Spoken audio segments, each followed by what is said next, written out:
Oui, Anthony Morel. Bonjour Anthony. Bonjour Jean-Jacques. Aujourd'hui, vous nous parlez d'un pneu révolutionnaire. Nous sommes sur la route destinée aux véhicules électriques. Il est capable de recharger les batteries du véhicule pendant que l'on conduit. C'est génial. C'est-à-dire que Pendant que l'on roule. Oui, pendant qu'on roule. C'est le gros problème des véhicules électriques aujourd'hui, Oui. c'est l'autonomie. Et on a tous un peu peur de se retrouver en race campagne, on a raté une borne de recharge, on ne sait pas où on est et on n'a plus de possibilité de se charger.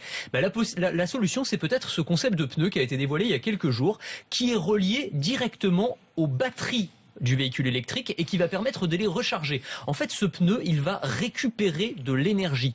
Quand la voiture est à l'arrêt, par exemple, ce pneu, il y a des bandes spéciales dessus et il va absorber la chaleur du soleil.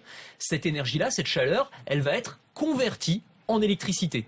Deuxième source d'énergie, c'est la friction du pneu sur la route. Cette énergie-là, là encore, elle va être récupérée, on va la convertir en énergie et tout ça va concourir à renforcer l'autonomie de la voiture électrique. On va plus chercher une place à l'ombre. Ça peut être une révolution. Alors le problème, c'est qu'il ne donne pas de chiffres. On ne sait pas quelle autonomie supplémentaire on va avoir. C'est Goodyear qui l'a présenté. C'est Goodyear qui a présenté ça il y a quelques jours. Donc on ne sait pas quelle autonomie précisément ça va nous donner, mais en tout cas, ça pourrait réduire l'anxiété des automobilistes et potentiellement renforcer l'autonomie. Alors certains vont encore plus loin et imaginent des routes électriques qui seraient capables de recharger les voitures qui roulent dessus. Ouais, des routes qui vont recharger les voitures par Charles. induction. Mathieu.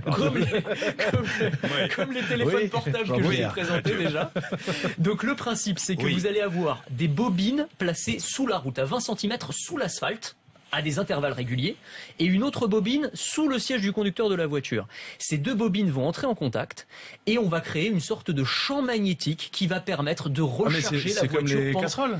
Comme les casseroles, exactement comme les casseroles qui chargent par induction. Et donc, alors le problème, c'est qu'évidemment, il faut charcuter les routes, il faut des infrastructures spéciales. Mais il y a des tests qui sont en train d'être réalisés en Suède, en Corée du Sud. On a déjà des bus qui roulent comme ça. Donc le bus roule et il se charge pendant qu'il est en train de rouler. Ça, c'est extraordinaire. Évidemment, ça demandera de gros investissements, mais si c'est vraiment mis au point, ça peut changer la vie. Anthony, demain, nous restons sur la route. On reste avec d'autres nouveautés, par exemple au niveau des marquages au sol d'un genre nouveau. Mais c'est passionnant.